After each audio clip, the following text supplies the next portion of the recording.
घर की महिलाएं पहले उन्होंने देखा ये क्या करती है, ये टोना सा क्या करती है ये, और जब उसको शाबाश मिली, वाह भाई वाह, बहुत सियाने समझदार है, इसने तो कमाल ही कर दिया। समय सर का उस घर में अब ये रिवाज सा बन गया। कुछ दिनों के बाद वो तो रखते थे, और कोई भी अगर भोजन परोसते वो भी रखने लगती। जब इनकी जरूरत है वो 2 तिनके कहो, सीख के टुकड़े कहो, हर कोई रखने लग गया उनकी थाली में। सबको पता चल गया कि भाई इससे ये खुश होते हैं, शाबाश मिलती है, वाह भाई वाह। उनके घर में आगे चलकर एक और लड़के का विवाह हुआ, नई बहू आई। उसने भी सारी बात देखी। उसने कहा इस घर में ये क्या रिवाज है कि ससुर की थाली में ये सीख रखते हैं और किसी के नहीं रखते, और किसी के नहीं रखते, इनकी रखते हैं। ये क्या बात है? होगा इनके कोई लाग होगी, कोई होगा मामला ये इस तरह करने का। उसका नंबर आया थाली लगाने का, पुरुष ने। उसने एक बिलात लंबी 2 सीख रख दी। उसने छोटी को रखी, 4 उंगल क्या रखने, एक बिलात की रख दी। चलो ससुर उनसे काम ले लिया, चलो भाई ठीक है। दांत कुरेदने थे, उससे कुरेद लिए, कर लिए। अब वो सबने देखा भाई ये तो छोटी रहती रही, ये बड़ी बड़ी रखने लग गए, ये बड़े सारे बड़ी रखने लग गए। वो सब बिलात भर के रखने। कुछ और प्रसंग बना, और कोई बहुआई कुछ हुआ। उसने कहा भाई इनके घर में ये क्या, ससुर की थाली में ये 2 सीख रखते हैं। उसे झाड़ू की पूरी सीख निकाली और वो रख दी। एक बिलात की भी क्या रखनी है, आपने नहीं करना यू काम। ब्रश का जमाना वैसे भी आ गया, लेकिन ये तो मैं तो कहानी सुनाने लग रहा हूं। उसने पूरी सीख रख दी। ससुर ने को टोका नहीं, ये सोच लिया चलो जैसी इसकी समझ है। फिर इसने इसलिए भी रख दी होगी अपनी मर्जी से, छोटी बड़ी कर लेंगे जैसे चाहिए। और यही काम हो गया रोज का। 2 बड़ी झाड़ू के सेंक उसकी थाली में, उसके साथ में भोजन के साथ में रखते हैं। और बंद हुआ, और मौका बना, और कोई वधु आई, कुछ हुआ घर में, उसने देखा इनके 2 सीख रखते, उसने उठाकर झाड़ू रख दी। 2 सीख से क्या होगा, इनका रिवाज होगा भाई, और खाने के साथ हमें सीख रखने का। तो उसने जो है झाड़ू रख दी। जिस दिन झाड़ू रखी ना, उस दिन ससुर ने माथा टोका, बोले अब तो ये झाड़ू रखी है, आगे पता नहीं क्या रखेंगे। बताओ बात कहां से चली थी? 4 उंगल की सीख से चली थी। उसके पीछे समझ थी, उसके पीछे ज्ञान था, सोच थी कि भाई इनको दिक्कत होती है, बेचारे इधर उधर ढूंढते फिरते हैं, फिर जो अपना काम करते हैं। उसने कार्य शुरू किया, समझ से किया, विचार के साथ में किया, इस तरह किया। लेकिन आगे जो परंपरा चली, वह जो परंपरा थी, वह परंपरा कुछ और रूप में बदल गई। क्या से क्या हो गई? बंद हो, याद रखना ये श्रद्धा के विविध रूप हैं। इन विविध रूपों में क्या, अज्ञान मूलक श्रद्धा जिसमें लोग पाप करते। हम एक बार हस्तनापुर गए, वहां गुरु महाराज की प्रेरणा से स्थानक भी बना हुआ है। बाकी तो वहां बहुत मंदिर है, एक तरह से जैनपुरी सा बना हुआ। जो आज का हस्तनापुर है, पुराना जो था वो तो था, जो रहा होगा बहुत ऊंचा टीला सा ऐसे है। आप भी कभी गए होंगे। हम ठहरे, एक थोड़ा मन रहता था भाई आए हैं तो थोड़ा सा देखें भालें कुछ। मैं पूछ लेता वहां भी कोई ऐतिहासिक चीज कुछ और। बोले जी इस समय तो कुछ है नहीं, सब पुराना जो था वो सब गिर गिरा लिया, अब तो सारे कुछ नहीं है, बस कुछ कुछ मान्यताएं हैं। यहाँ एक मंदिर है और यूं कहते हैं कि वो पांडवों का है, वो यूं कहते हैं, है तो नया से बना हुआ, कहते यही था वो तो गिर गिरा लिया, उसके जगह दूसरा बना रखा है, सब बना रखा है। बाकी लोगों की मान्यता सी है कि भाई पांडवों का मंदिर है और यहाँ जो है वो पूजा होती थी और देवी की वहाँ मूर्ति स्थापित थी। हम जाते सुबह घूमने के लिए, वहां चलो आज उधर ही चलेंगे। हम चले गए उधर, तो मंदिर था, छोटा सा ही मंदिर था, बाकी जगह काफी घेर रखी थी उन्होंने, बाढ़ सी लगा करके, दरवाजा तो था ही खुला, वो बाढ़ सी का जो था। हम चले गए, पुजारी उस समय था नहीं, तो देखा भी ठीक है, मान्यता है अपनी अपनी, जिसकी जो मान्यता है।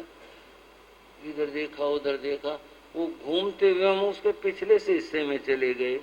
वहां एक चबूतरा सा बना हुआ था और उसके ऊपर बकरे का सर रखा था। उसको देखते एकदम से बड़ी मन में खेद हुआ, ग्लानि भी हुई, दुख भी हुआ, हम कहाँ आ गए, या तो हिंसा की जगह, यहाँ कहाँ पर आ गया। वो हम मुड़े, वो पुजारी मिल गया। पुजारी ने जैसा शिष्टाचार होता है, महाराज, मैंने कहा, बोले जी मैं पुजारी यहाँ का। वहाँ पुजारी जी, यहाँ हिंसा होती है। वो हिंसा तो क्या, बस वैसा है, जिसकी मान्यता होती है ना, वो अपनी मान्यता पूरी करते हैं। मगर और हिंसा क्या होती है, मगर वहाँ पीछे चबूतरे बकरे का सर रखा, चढ़ा गया होगा कोई, आप क्या करते हो यहाँ पर, वो तो चढ़ा गया होगा, आप क्या करते हो, ऐसा काम आप यहाँ करे देवी माता के मंदिर के ऊपर, ऐसे जगह के ऊपर। बोले जी क्या करें, लोग मान्यता मान लेते हैं फिर ऐसा कर जाते हैं। मैंने ये बात गलत, वो मेरे से उखड़ तो गया ही। मैंने कहा भाई ऐसा नहीं करना चाहिए, पाप का काम है, तो घोर पाप है, जीव हिंसा का पाप है, सब पाप नहीं करना चाहिए, तो बहुत गलत बात है इस तरह की। पर उसने मेरी बात कहाँ माननी थी, वो मैं टलसा गया, हम अपन आगे। मैं ये कह रहा था, जो लोग ऐसा करते, श्राव कहो, मेरी बात समझ रहे हो, जो ऐसा करते हैं आप उनके बारे में क्या सोचते हैं, उनमें श्रद्धा नहीं होती, बिना श्रद्धा कुछ भी ना हो, पर उनकी श्रद्धा अज्ञान मूलक श्रद्धा है। कौन सी श्रद्धा, अज्ञान मूलक श्रद्धा, उनकी श्रद्धा गलत है, पाप करने वाली है, पाप की प्रेरणा देने वाली है। ऐसी श्रद्धा इस जीव को संसार में भटकाती है और ऐसी श्रद्धा से जीव संसार में भटकता रहता। दूसरी बात मैंने बताई, परंपरागत श्रद्धा, ये परंपराएं बस पड़ जाती हैं, चल पड़ती हैं, कहाँ किस घर में कैसे किस किस तरह की परंपराएं चल पड़ती हैं। और बंधुओं, इस तरह की परंपराएं, इनके पीछे भी कोई सच दृष्टिकोण और विचार नहीं होता, बस यूं ही चल पड़ती। तीसरी जो श्रद्धा है उसके मैं बात करने जा रहा हूं। उसकी बात यह है, उसका नाम है ज्ञान मूलक श्रद्धा। कौन सी श्रद्धा है, ज्ञान मूलक श्रद्धा, जिसके पीछे ज्ञान है, विचार है, चिंतन है कि ये जो हम कर रहे हैं ये क्या है, ये देव गुरु धर्म की बात जो हम करते हैं, ये ज्ञान पूर्वक समझ करके देव क्या है, उसका स्वरूप क्या है, गुरु क्या है, गुरु का स्वरूप क्या है, धर्म क्या है, धर्म का स्वरूप क्या है, ये सारी बातें समझ करके, जान करके, और फिर उसको जीवन में जो धारण करता है उसकी श्रद्धा ज्ञान मूलक श्रद्धा है। और कल्याण जो होता है बंधुओं, इस ज्ञान मूलक श्रद्धा के द्वारा होता है। वैसे श्रद्धा बिना ज्ञान के कल्याण नहीं होता। गीता में कहा श्रद्धावान लभते ज्ञानम तत्पर संयत इंद्रिय। गीता का वचन है जो श्रद्धावान है वो ज्ञान प्राप्त करता है, और जो ज्ञानवान है उसी के जीवन के अंदर इंद्रियों का संयम आता है, उसी के जीवन में त्याग आता है, उसी के जीवन के अंदर वैराग्य आता है। जिसके जीवन में ऐसा होता है, अन्यथा जीवन के अंदर परिवर्तन नहीं आता और बदलाव नहीं आते। तो बंधुओं, किस श्रद्धा से कल्याण होगा? जहां पर ज्ञान होगा उससे होगा। वह जो राजा था, उदयन था, उसने कहा सद्धामेणं भन्ते निगंथं पावेणं, मैं निर्ग्रंथ प्रवचन पर श्रद्धा करता हूं। यह ज्ञान की बात थी। उसने सुना, उसने सोचा, उसने चिंतन किया। ये सब होने के बाद में फिर उस आदमी ने कहा कि मैं इसके ऊपर श्रद्धा करता हूं, मैं इसके ऊपर विश्वास करता हूं, मैं इसे स्वीकार करता हूं। ये कल्याण की बात है, ये उद्धार की बात है। तो बंधुओं, जो भी श्रद्धा है वह जान करके समझ करके फिर करनी चाहिए। बौद्ध साहित्य की कहानी है, मैं विविध कहानियां वैदिक धर्म की, जैन धर्म की, बौद्ध धर्म जो भी समझ आती है कई बार प्रस्तुत कर देता हूं, सुना देता हूं। बौद्ध साहित्य की कहानी है। एक श्रेष्ठी था, उस श्रेष्ठी का एक पुत्र था, उसका नाम सियाल था। उसका नाम सियाल था। जब श्रेष्ठी का अंतिम समय आया, उसने अपने काम का सब, बेटे को किसका लेना, किसका देना, क्या करना, अस्वस्थ हुआ होगा उस समय, उसने सारी बातें समझा दी। समझाने के बाद में उसने कहा बेटे और तो सारी बातें तूने समझ ली, मेरी एक इच्छा है, वो भी तू समझ ले। कहो पिताजी क्या बात है? बोले मैं दिशा पूजन करके और फिर भोजन करता हूं। क्या करके? श्रीनगर वालों, दिशा पूजन करके और मैं फिर भोजन करता हूं। बेटा मैंने ये बात सारी उम्र निभाई है, मैं चाहता हूं तू भी मेरी ये बात निभा दे। बोले जी कैसे करना है? बोले बिना कुछ खाए हुए पानी का लोटा लेना और जो कुछ सामग्री उसने बताई ऐसा, और खुले में खड़े हो जाना और चारों ओर दिशाएं जो हैं इनका पूजन करके, इनको मना करके उसके बाद में फिर भोजन करना। ये मेरी इच्छा। ठीक है पिताजी, आपकी इच्छा मैं जरूर पूरी करूंगा, मैं भी ऐसा किया करूंगा। उसने पूजा की बात, विधि आदि सारी समझ ले, ठीक है करूंगा। समय आया, सेठ चला गया। सेठ के जाने के बाद में अब उस सियाल पुत्र, उसके लड़के ने दिशा पूजन का काम शुरू कर दिया। जैसे पिता ने बताया था वैसे ही वह खुले में जाता और फिर वह उस तरह से पूजा करता, उसके बाद वो फिर भोजन करता। ऐसा करते हुए काफी दिन हो गए। एक दिन कोई एक संत, भिक्षु, महात्मा उधर आ निकले और वह दिशा पूजन कर रहा था। महात्मा ने देखा भाई ये पूजन कर रहा है और सामने कोई अवलंबन आधार, कोई प्रतिमा, कोई चीज तो है नहीं। वो खड़े हो गए, देखे क्या करता है। उसने चारों दिशाओं का पूजन किया और पूजन करने के बाद में जब उसकी पूजा पूरी हो गई, महात्मा उससे बोले भाई मैं जानना चाहता हूं आपने ये क्या किया था? बोला जी मैंने दिशा पूजन किया था। अच्छा, तो कैसे, क्या, किस तरह बताया उसने?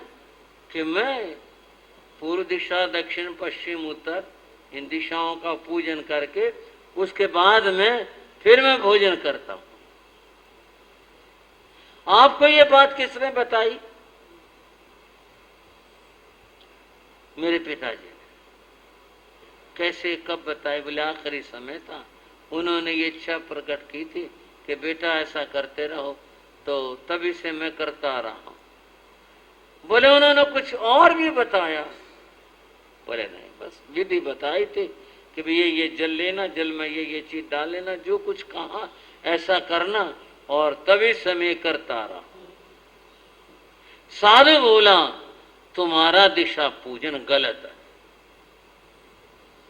भाइयों, किसी की पूजा उपासना को गलत कह देना, उस आदमी को तो बड़ा भारी नाराज करना है। ये बात कह देना कि तुम्हारा दिशा पूजन गलत है। उसे क्रोध आया और बोला और तुम बताओ और क्या होता है और क्या करते हैं? हाँ, मैं बता सकता हूं। दिशा पूजन सही क्या है ये मैं तुम्हें बता सकता। बोले बताओ। बोले पूर्व दिशा का पूजन करने का मतलब क्या है? तुम इस दिशा में जल दे रहे हो और कुछ सामग्री जो कुछ चढ़ा रहे हो, कुछ कर रहे हो, ये जा कहां रही है? बोले दिशा के देवता को जा रही है। बोले देवता को जा रही है? आपको पता उस दिशा के देवता को जा रही है? आपको क्या पता इस बात का? बोले मान रहे हैं।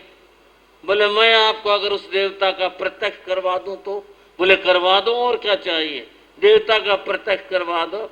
उनका बोले पूर्व से सूर्य उदय होता है, पूर्व से जीवन का उदय होता है, माता पिता पूर्व दिशा है, उनका पूजन करो।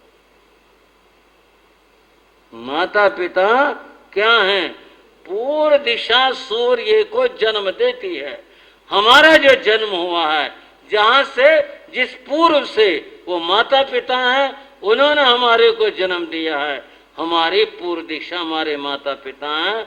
उन माता पिता का आदर करना, सत्कार करना, सेवा करना, भक्ति करना, उनको भोजन पानी आदि सब उपलब्ध करवाना, ये पूर्व दिशा का पूजन है। इस तरह तो सारी उम्र करता रहो, पूर्व दिशा का देवता प्रकट नहीं होगा। और जो मैं बता रहा हूं उस तरह करना तो शुरू कर दे, तेरे को पहले दिन से ही आशीष मिलना शुरू हो जाएगा।